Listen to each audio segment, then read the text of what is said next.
अगर आप assistant professor की वैकेंसी देख रहे हैं, एसोसिएट प्रोफेसर की वैकेंसी देख रहे हैं, प्रोफेसर की वैकेंसी देख रहे हैं, किसी अच्छे इंस्टीट्यूट में लगना चाहते हैं, तो आप यहाँ पे अप्लाई कर सकते हैं। ये जो वैकेंसी आई है, ये वैकेंसी आई है national institute of technology NIT Delhi में आई है, जो कि आपका पड़ता है करनाल रोड पे है।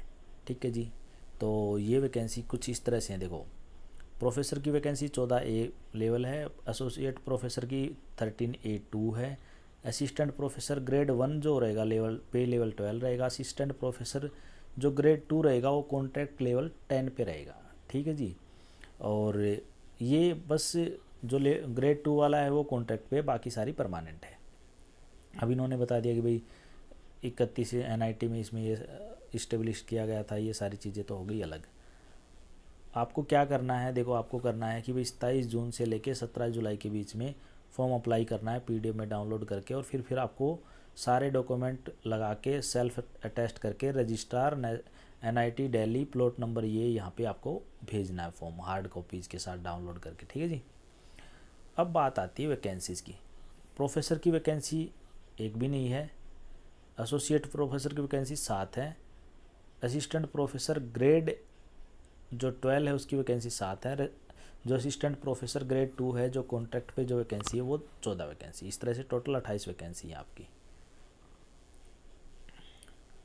अगर हम कैटेगरी वाइज देखें तो जनरल की 7 वैकेंसी हैं, EWS की 4 वैकेंसी हैं, SC की 7 वैकेंसी हैं, और ST की 5 वैकेंसी हैं, और OBC की 5 वैकेंसी। इस तरह से वैकेंसीज़ का इनका बाइफर्केशन है।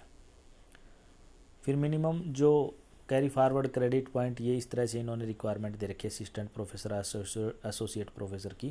Candidate having 20 non exhaustible credit point, और ये इस तरह से करके।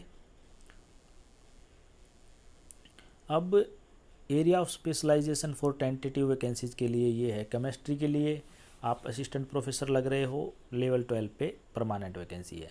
जनरल की वैकेंसी है, इसमें जो ये एरिया ऑफ स्पेशलाइजेशन दे रखा है। इंग्लिश में वैकेंसी कॉन्ट्रैक्ट पे है, असिस्टेंट प्रोफेसर की ग्रेड 2 की वैकेंसी है, 2 वैकेंसी है इंग्लिश लैंग्वेज एंड लिटरेचर की।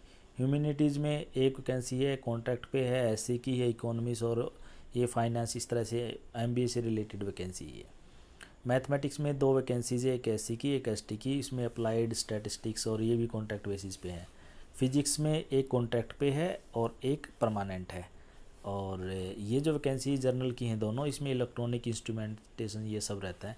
सिविल इंजीनियरिंग में भी 2 वैकेंसी, एक असिस्टेंट प्रोफेसर की और एक असिस्टेंट प्रोफेसर ग्रेड 1 की SC की है, एंड एसोसिएट प्रोफेसर की वैकेंसी आपकी 13 की है। कंप्यूटर साइंस इंजीनियरिंग की वैकेंसी है, फिर उसमें एसोसिएट प्रोफेसर की वैकेंसी आपकी 3 वैकेंसी, एक ST, एक EWS, एक OBC, and associate professor 13A2 की, फिर ये असिस्टेंट प्रोफेसर ग्रेड 1 की 2 वैकेंसी, EWS और OBC। फिर कॉन्ट्रैक्ट पे जो हैं एक SC, एक और एक SC की, एक जनरल की, एक ST की, एक OBC की है।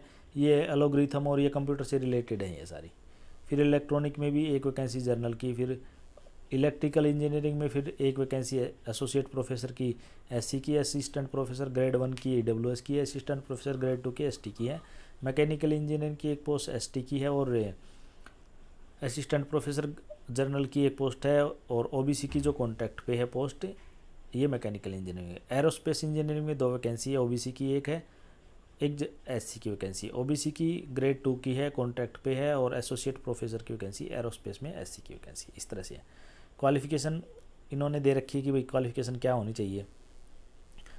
जितने भी हैं, all new entrant shall have PhD in their equivalent are there, मतलब उनके पास PhD होनी चाहिए। उसके बाद master and onward degree हो, मतलब ऑल डिग्री रिकॉग्नाइज जगह से होनी चाहिए। और in case of first class is not mention, तो ग्रेड इस तरह से होनी चाहिए। और फिर हमारे पास आती है फॉर्म भरने के बारे में, कहाँ कहाँ से ये बना है, कंट्रीब्यूशन डिपार्टमेंट का, ये एज और इन्फॉर्मेशन, ये सारी चीज़ें हो गई हमारे पास। फिर इसमें फॉर्म भी दे रखा, आप वो फॉर्म भी भर सकते हैं। कैसे अप्लाई करना है, ऑनलाइन जाओ आप, 27 जून से 17 इसके बीच में प्रिंट आउट निकालो, फिर उसके बाद रजिस्ट्रार को यहाँ पे भेजना। ये चीज़ हमारी पहली हो गई।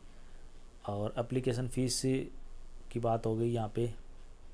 एंड ये है आपका डिटेल एकेडमिक सर्टिफिकेट के, इस तरह से आपके पास फेलोशिप थी नहीं थी, पीजी थी, मार्क्स 10 12 ये करके ना, ऐसे करके ये इन्होंने एनेक्जर दे रखा। कैसे सीरियल वाइज लगाना है, आपने पोस्ट डॉक्टरेट कर रखी थी, PhD, notification of PhD, PhD certificate, PG certificate, PG marks, finance sheet, इस तरह से करके आपके बना के रखना है आपको, इस सीरियल में लगा के भेजना है।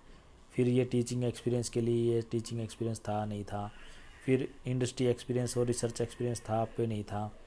एंड उसके साथ साथ क्रेडिट समरी में आपने स्पॉन्सरशिप क्या किया, प्रोजेक्ट क्या किया, कब पीएचडी कब की है, और सारी चीज़ें इस तरह की कहाँ कहाँ आपने काम किया है, ये सारी चीज़ें मतलब पूरी डिटेल में आपको भरनी है, कैंडिडेट के साइन होने हैं। फिर उसके बाद हमारे पास ये मतलब पूरा फॉर्म है जो आपको फिल करके भेजना है। अगर कुछ चीज़ें आपको समझ में नहीं आती तो आप मेरे से कमेंट करके पूछ लेना।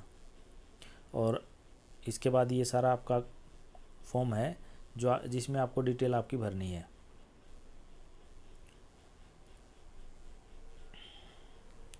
ये हमने थोड़ा सा ये गजटी, ये फिर गजटी में बता रहे कि भाई हमने ये निकाला इस तरह से है। तो बस अगर कुछ इस के बारे में कुछ समझ में नहीं आया तो आप मुझे कमेंट करके पूछ लेना। इस वीडियो में इतना ही। Thanks, have a nice day.